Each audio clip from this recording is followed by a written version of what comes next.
on a peur, on ne se laisse pas sentir inconsciemment.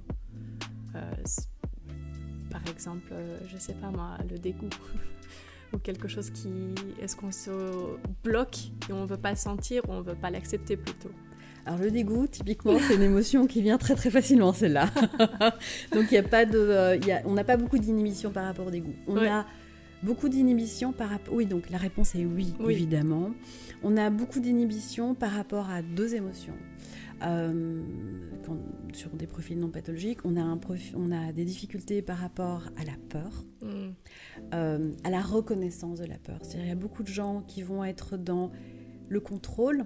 J'agis, je suis dans l'action, et je contrôle. Voilà. Alors on peut être control freak, mais là, c'est hyper valorisé en fait dans notre société d'être dans l'hyper-contrôle, parce que je mets en place des stratégies anticipatives, parce que je prévois, j'organise, je planifie, et donc tout ça c'est hyper valorisé. Prends l'initiative. Exact, c'est hyper valorisé, et donc on va dire bravo, c'est super, à la place de dire wow, calme-toi en fait, c'est pas grave, ça va aller, on verra, et en fait tu sais quoi, sur le moment même, il y a plein de trucs qu'on trouvera sur le moment même, ce qui est juste à faire, quoi. Donc, on n'est pas obligé de tout blinder à l'avance. Donc, la peur, on ne la repère pas, ni chez les autres, ni en soi.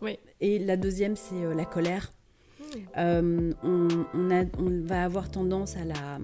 Donc, il y a une bonne partie de la population, et ça, c'est très lié à l'éducation, qui va avoir tendance à ne pas oser regarder sa colère, et donc va la retourner contre elle-même.